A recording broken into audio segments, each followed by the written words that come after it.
একদম অল্প তেল দেওয়া রেসিপিটা বানাইছি। এটা তৈরি করে তোমার বাচ্চাকে টিফিনে দিতে পারো, নিজেরা খেতে পারো। ওই 5 থেকে 10 মিনিটের মধ্যে কিন্তু এটা তৈরি হবে, বেশি কিছু ঝামেলার কাজ না। তাহলে চলো রেসিপিটা শুরু করে দিই, একটু মন দিয়ে দেখে নেবো। আর যদি ভালো লাগে সাথে সাথে মোর ভিডিওতে একটা লাইক দেবো, চ্যানেলটাকে সাবস্ক্রাইব করে নেবো। এগুলো কিন্তু করতে হবে, আমি বলে দিই আগে থেকে। তাহলে চলো। তো এই কী করছি, কড়াইতে তেল দিচ্ছি। তেল দেওয়ার পর আমি ওই যে পেঁয়াজ কুচি অনেকগুলো দিচ্ছি, তারপর টমেটো কুচি দিচ্ছি। তারপর এগুলো একটু ভাজে দিতে হবে। ভাজে দিতে হবে বলতে মোটামুটি আর কাঁচা যে গন্ধটা বা ফ্লেভারটা আছে এটা যেন চলে যায়। তো এরকম করে আমি ভাজে নিচ্ছি। ভাজে নেবার পর আমি কী করছি, এখানটা একটু লঙ্কা গুঁড়ি দিচ্ছি। তারপর যেটা দিচ্ছি এটা হলো ধনে গুঁড়ি, জিরে গুঁড়িয়ে দেবো। তারপর একটু গরম মশলা গুঁড়িও দিতে পারো। তো এখানে আমি একটু হলুদ দিচ্ছি। তো মোটামুটি হলুদটাকে দিয়ে না একটু সময় ধরে কষে নিতে হবে, এতে করে যে হলুদের কাঁচা গন্ধটা আছে ওটা একদম চলে যাবে। সে যাই হোক, কোনোভাবেই কাজটা করে নিয়েছি। কাজটা করে নেবার পর আমি কী করছি, ওই যে আগে থেকে আলুটাকে সিদ্ধ করে রেখে দিই। তো এটা তো মানে আগে থেকে সিদ্ধ করে যদি রেখে দাও ফ্রিজের মধ্যে, পরে কিন্তু কম টাইমের মধ্যে এই রেসিপিটা তৈরি করতে পারবো। যাই হোক, মোটামুটি একটু দিচ্ছি আলুটা সিদ্ধ করে। তারপর একটা ডিম ছিল সিদ্ধ করা, ওটাও আমি দিচ্ছি। এরকম গ্রেট করে দেবো, তাহলে জিনিসটা খেতে ভালো লাগবে। আর একটা ডিম দিলে কিন্তু এটা হয়ে যাবে। মোটামুটি এরকম করে জিনিসটাকে তৈরি করে লেরি, তৈরি করে নেওয়ার পর দেখার জিনিসটা কীরকমই হবে। আর ডিমটা দেওয়ার কারণে কিন্তু স্বাদ বাড়ে যাবে। তো যার কারণে দিবা, তোমার চাইলে নানা রকম ওই যে সবজিও অ্যাড করতে পারো। তো আমি এখানটায় মোটামুটি আলু আর ডিম দিয়ে কাজটা করছি। আর টমেটো আছে, পেঁয়াজ আছে। তো মোটামুটি এইগুলো বাচ্চারা বেশ মজা করে খায়। তারপর পরিমাণটা বুঝে শুনে লবণটাকে দিচ্ছি, দিয়ে না ভালো করে লাড়ে চাড়ে লেরি। তো এরকম করে পুরটাকে তৈরি করে নিতে হবে, একদম মাখা মাখা করে। বেশ লবণের পরিমাণটা যেন ঠিকঠাক থাকে সেটাও দেখে নেবো, একটু চাখিয়ে নেবো। তো সব শেষে আমি কি একটু ধনে পাতা কুঁচি দিয়েছি। এটা দিয়ে ওই যে মিশে নিলেই কাজটা শেষ মোটামুটি। তো একটু সময় নিয়ে মিশে নেবো। মিশে নেবার পর একটু ভাজা ভাজা টাইপের যেন হয়ে সেরকম করে মোটামুটি কাজটাকে করে নিয়েছি। তো এরকম করে আমি কাজটা করে নিয়েছি। করে নেবার পর এটাকে একটা আলাদা পাত্রে তুলে নেবো, ঠান্ডা করে নিতে হবে মোটামুটি। তো এরকম একটা বাটি লিছি, বাটির মধ্যে তুলে নেড়ি, তুলে নেওয়ার পর এটাকে ঠান্ডা করে নিতে হবে। দেখতে দেখি কত সুন্দর লাগছে।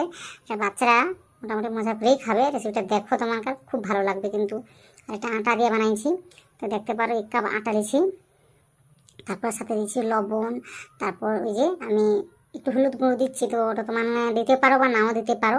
আমি একদম অল্প করে দিচ্ছি, একটু দিচ্ছি কালারের জন্য, 1 চিমটি বলতে পারো। তারপরে আমি এখানে জল দিচ্ছি। তো দিয়ে একটা পাতলা করে ঘোল তৈরি করে নিতে হবে। খুব বেশি গাঢ় করে কাজটা করলে হবে নি, তো দেখো বুঝতে পারবো। তো মোটামুটি এরকম করে জলটাকে দিয়ে কাজটাকে করে নিতে হবে। আর অল্প করে জল দিয়ে কাজটা করো, তাহলে কিন্তু কোনো রকম গুটলি আর থাকবে না। আর এক সময় যখন একটা জল দিতে তখন কিন্তু গুটলি বা দেবে, পরে মিশাইতে একটু অসুবিধা হবে, আর কিছু না। সে যাই হোক, তো যেরকম পারবো সেরকম কাজটা করে নেবে, মোটামুটি মিশিয়ে দিতে হবে। আর দেখো দেখি মিশিয়ে কত সুন্দর করে কাজটা হয়েছে, একটু পাতলা করে কাজটা করে নিয়েছি। তারপর এটা যাতে সহজে উঠে আসে বা স্বাদে একটু বাড়ে, যে কোনো কড়াইতে যাতে তৈরি করতে পারি, সেই জন্য কী করছি, এটা কাঁচা ডিম দিচ্ছি। তো তোমার দিতেও পারো বা নাও দিতে পারো। এটা দিলে না কড়াই থেকে মোটামুটি ফসফস করে উঠবে, তো তোমার দেখতে পাবো। তো মোটামুটি এটাকে দিয়ে ভালো করে মিশিয়ে নিচ্ছি। মিশিয়ে নেবার পর দেখো কতটা পাতলা করে তৈরি করছি, একদম পাতলা করে মোটামুটি তৈরি করে নিয়েছি। আবার ওইদিকে কড়াইটাও গরম করতে রেখে দিয়েছি। কড়াই কিন্তু গরম হয়েছে, ওই যে করি না, যে কোনো কড়াইতে তোমার এটা তৈরি করতে পারো। তো আমি একটা ওই যে অ্যালুমিনিয়ামের কড়াই নিয়েছি। তো মোটামুটি তারপর কী করছি, এখানে একটু তেল দিচ্ছি, ওই 2-1 ফোঁটা তেল লাগবে। তারপরে একটু জল দিতে হবে, 2-1 ফোঁটাই জল দিতে হবে, দিয়ে না একটু গরম করে নিতে হবে। এরকম করে গরমটা করে নেবো, দেখো সহজে উঠে আসবে। তারপরে আমি কি করছি, ওই যে একটু ব্যাটার লিছি। তো এই ঘোল কইতে পারো যা কিছু দিয়া আমি এই যে ছাড়াছি দিয়ে ধরে ঘুরে দিছি। তো যেভাবে পারবো সেভাবে কাজটা করে নেবো। আর তাড়াতাড়ি কাজটা করে নিতে হবে, নাহলে নিচে বসে হবে। দেখতে পারো খুব সহজে কিন্তু জিনিসটা শুকলা শুকলা হয়ে, তো কম টাইমের মধ্যে কিন্তু এরকমই কাজটা হয়ে যাবে। আর দেখো দেখি কত সুন্দর করে উঠে রে। তো কড়াইটা যদি ভালো করে গরম থাকে তাহলে কিন্তু সহজে উঠে যাবে। তো কড়াই ভালো করে এই ব্যাটারটাকে ধুবো, তাহলে কিন্তু সহজে কাজটা হয়ে যাবে। এই যে কাজটা করে নিচ্ছি। তো উল্টে দিচ্ছি, এটাকে উল্টে দেওয়ার পর আমি কী হচ্ছে, যে আলুর পুরটাকে তৈরি করে রাখছিলে ওটা দিচ্ছি।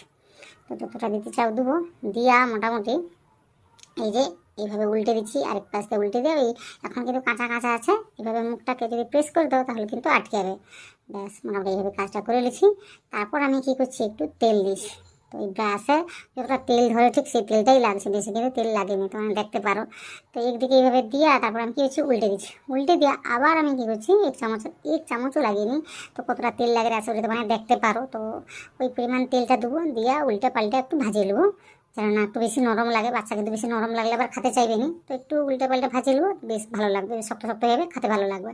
সে যাই হোক, এরকম করে ভাজিয়ে নিচ্ছি। ভাজিয়ে নেওয়ার পর দেখারই জিনিসটা কীরকমই দেখতে লাগছে। তো দেখো, তো ননস্টিকের কড়াই হলে কিন্তু ভালো করে তৈরি করতে পারবো, কিন্তু এরকম কড়াইতেও কিন্তু তৈরি করতে পারবো। তো আশা করি তোমার রেসিপিটা ভালো লাগে রে। যদি ভালো লাগে সেটা কমেন্টে জানাইবো। সাথে সাথে মোর ভিডিওতে একটা লাইক দেবো, নতুন কেউ হয়ে থাকলে মোর চ্যানেলটাকে সাবস্ক্রাইব করে নেবো। তো এই কাজগুলো কিন্তু করতে হবে, আমি অনেক কষ্ট করে ভিডিও তৈরি করি, তো এই কাজগুলো অবশ্যই করব। তো আশা করি ভিডিওটা দেখে লিছো তোমানে দেখে লিছো বলে তোমাকে সকলকে ধন্যবাদ জানারি।